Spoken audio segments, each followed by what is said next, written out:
না, 2026 বিধানসভা বাংলায়, পশ্চিমবাংলায় অত সহজে কেউ ছাড়বে না ভাই।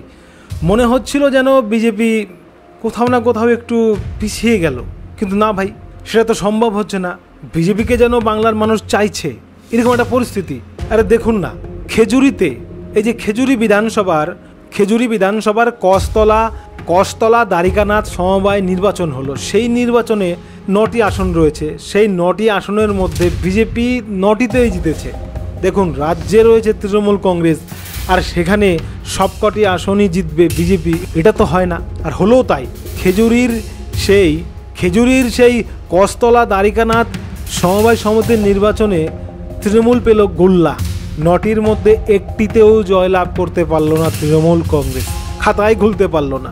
তো এখানে কি বলা যেতে পারে? এখানে বলা যেতে পারে বিজেপি বোধহয় খেলা দেখাবে 2026-এ।